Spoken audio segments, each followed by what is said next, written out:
session every single day.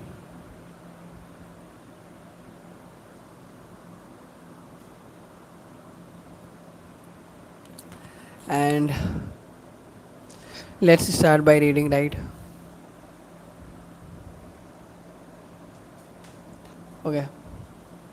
I have some mouth issue, right? So maybe I don't sound very clear or fluent, right? So yeah,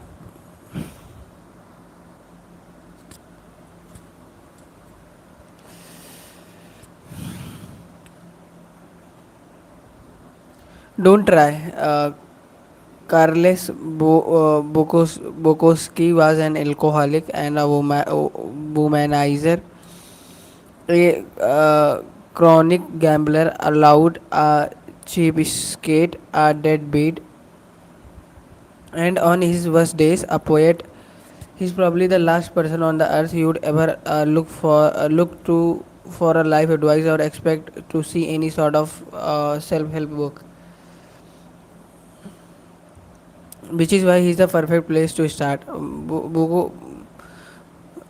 Wanted to be Bogosaki wanted to be a writer, but for decades his work was rejected by almost every magazine, newspaper, journal, agent, and publisher he submitted to. His work was horrible, they said, crude, disgusting, depraved, and as the stakes of rejection slips piled up, the weight of his failures pushed him deep into an alcohol fueled depression that would follow him for the most of his life. Bosaki had a day job as a later filler at a post office. He got paid shit money and spent most of it on booze. He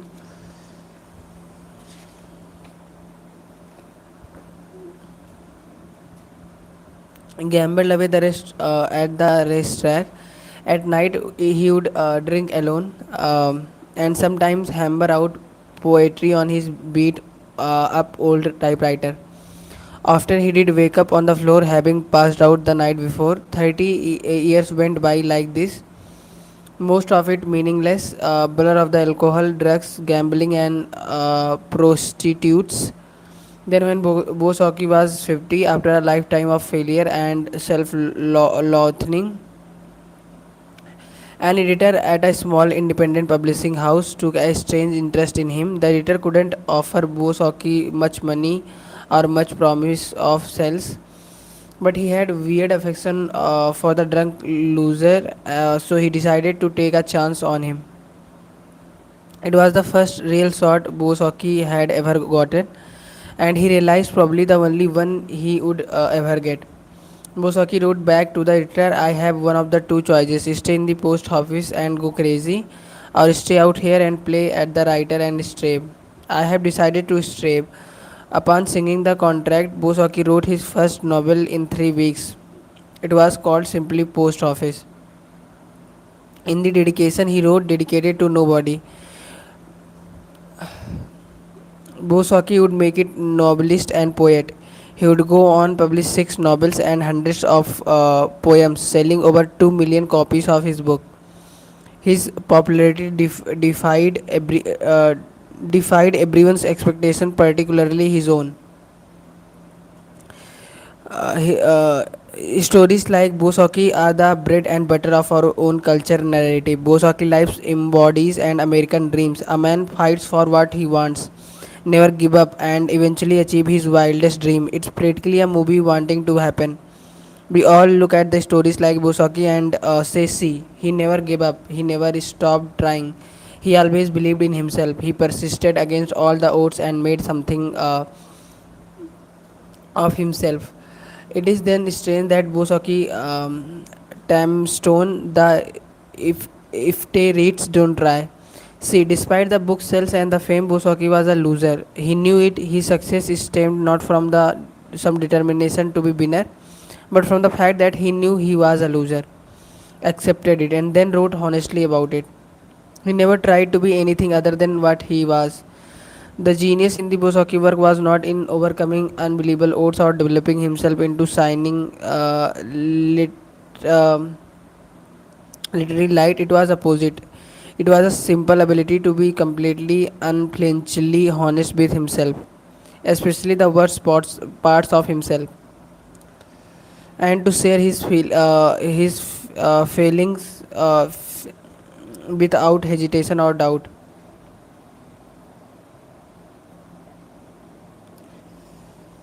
Okay. This is the real story of Bose Hockey's success. His comfort with himself as a failure. Bose Hockey didn't give a damn about success. Even after his fame, he still showed up poetry readings, hammered and verbally abused people in his audience. Yeah, this is very important thing which I have also need to improve. Right.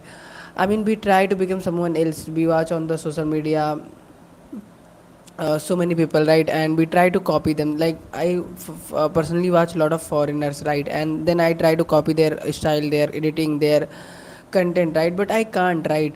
I'm living in India. Here the politics is different, here the environment is different, here the people is different, right, and somehow I'm not like them, right. So I try to become that, and I think that is mistake, right. I need to be the way I am. I don't need to copy anyone, right. And in the social media, basically, I have personally learned this very hard way, that be genuine, be realistic, right. If you try to fake or try to copy or try to become someone else, you will never grow, right. Present yourself the way you are, because that's how you will become unique on the social media, right. So being authentic is one of the things which I need to learn a lot. Yeah.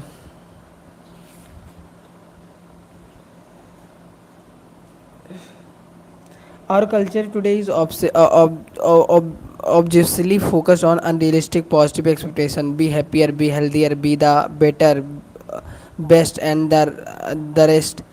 Be smarter, be faster, richer, is beautiful, more popular, more productive, more invited, and more admired. Be perfect, amazing, and crap out 12 karate gold nuts before breakfast each morning while selfie ready spouse and two Hava kids goodbye. Then fly your helicopter to your wonderfully fulfilling job, where you spend your days doing incredibly meaningful work. That's likely to save planet one day. But when you stop really think about it, conventional life advice, all the positive and happy self-help stuff we hear all the time is actually fixating on what you lack. It lasers in what you perceive your personal shortcomings and failures to already be, then emphasizes them for you. You learn about the best ways to make money because you feel you don't have enough money already. That's true. You stand in front of the mirror and repeat affirmations saying you are beautiful because you feel as though you are not beautiful already. You follow dating and relationship advice because you feel that you are unlovable already. You try goofy visualization exercise about being more successful because you feel as though you are not successful enough already. Ironically, this fixation on positive, on what's better, what's superior, only serves to remind us over and over again of what we are not, of what we lack, and of what should have been but failed to be. After all, no truly happy person feels the need to stand in front of mirror and decide that she is happy. She just is. There is saying in Texas that the smallest dog barks the loudest. A confident man doesn't feel need to prove that he is confident. A rich woman doesn't need to be convince anybody that she is rich. Either you are or you are not. And if you are dreaming of something all the time, then you are reinforcing the same unconscious reality over and over that you are not that. Everyone on and their TV commercial wants you to believe that the key to good life is nicer job or more rushed car or prettier girlfriend or hot tub with an inflatable pool for the kids. The world is constantly telling you that the path to be better life is more and more and more, buy more, own more, make more, fuck more, or be more. You are constantly bombarded with messages to give a damn about everything all the time. Give a damn about a new TV. Give a damn about having a better vacation than your coworkers. Give a damn about buying the new lawn ornament. Give a damn about having the right kind of selfie stick. Why? My guess because giving a damn about more stuff is good for business. And while there's nothing wrong with good business, the problem is that giving too many damn is bad for your mental health. It causes you to become overly attached to the superficial, fake to dedicate your life to chasing mirage of happiness and satisfaction. The key to a good life is not giving a damn about more, it's giving damn about less, giving a damn about only what is true and immediate and important. The feedback loop from hell. There's an insidious quirk to your brain that, if you let it, can drive you absolutely batty. Tell me if this sounds familiar to you. You get anxious about confronting somebody in your life. That anxiety cripples you, and you start wondering why you are so anxious. Now you are becoming anxious about being anxious. Oh no, doubly anxious. Now you are anxious about your anxiety, which is causing more anxiety. Quick, first the whiskey. Or let's say you have an anger problem. You get pissed off at the stupid, stupid. Most inane stuff, and you have no idea why. And the fact you get pissed off so easily starts to piss you off even more. And then in your pretty race you realize that being angry all the time makes you shallow and mean person. You hate this, hate it so much that you get angry at yourself. Now look at you, you are angry at yourself, getting angry about being fuck. Damn all here, have a fist. Or you are so worried about doing the right thing all the time that you become worried about how much you are worrying. You feel so guilty for every mistake you make, then begin to feel guilt about how guilty you are feeling. Or you get sad alone so often it makes you feel even more sad about alone just thinking about it. Welcome to the feedback loop from hell. Yeah, that is called the feedback loop from hell. I'm stuck in this lot of time, and like I waste my time lot of time on this.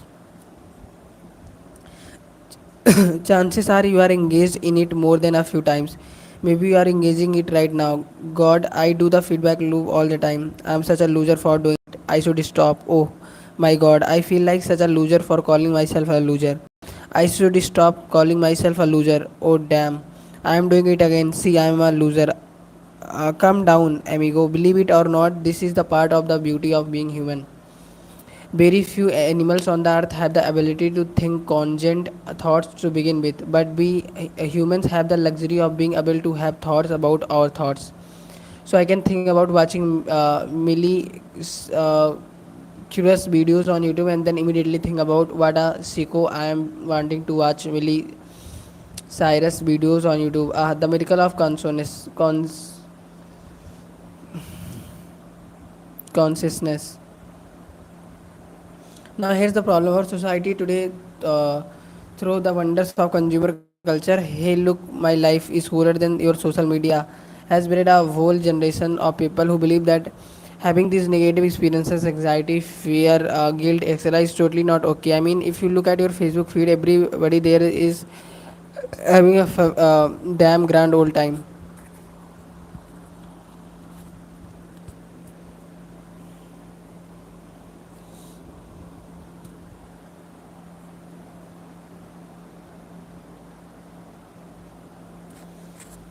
Okay, so this is for today. I thought I will do long, but I'm not able to do that. As I told you earlier, there is a mouth issue, right? Yeah, I will do it. I hope I will be okay by tomorrow, so I will do it tomorrow more, right? Bye. Have a nice day. Good night. Have a sweet dream.